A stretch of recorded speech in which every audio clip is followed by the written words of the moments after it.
Haitian voodoo, ritual encompasses large-scale communal celebrations, one-on-one interactions between religious authorities, which are called Ungun and Mambo, and practitioners and individual daily practices, as well as rituals used to make sacred objects like the Peke Congo that's on the screen now, and drums.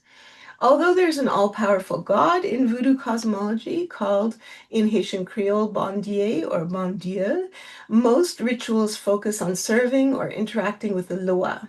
So Loa is the name for the spirits or the gods and goddesses that make up the pantheon of Haitian voodoo.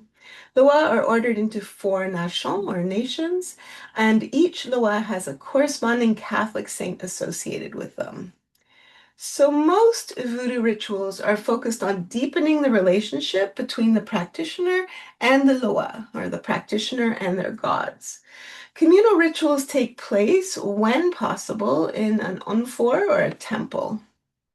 The central and defining ritual of most voodoo practices is the fête or servi, which is a large-scale complex service to honor the loa on important days associated with them.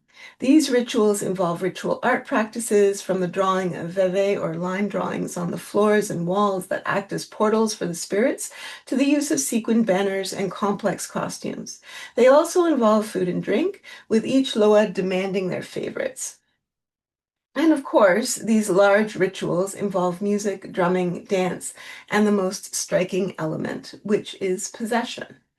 In possession, the everyday practitioner, along with ritual specialists alike, may become vessels for the Loa of Voodoo, who return for a time to embodiment to eat, drink, dance, talk, laugh, cry, and minister to their followers. In these rituals, the Loa of Voodoo spontaneously appear, recognized by those around them, by their movements, their manners of speech, the foods they ask for, the songs they demand, or the clothing that they reach for. The possession is a medium through which the Loa communicate. The Loa provide advice, they tell stories, they give warnings, blessings, or messages.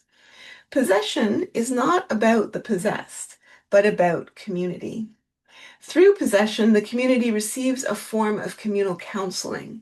Interpersonal conflicts are called out and resolved. Guidances on tricky marriages or difficult parent-child relationships is given.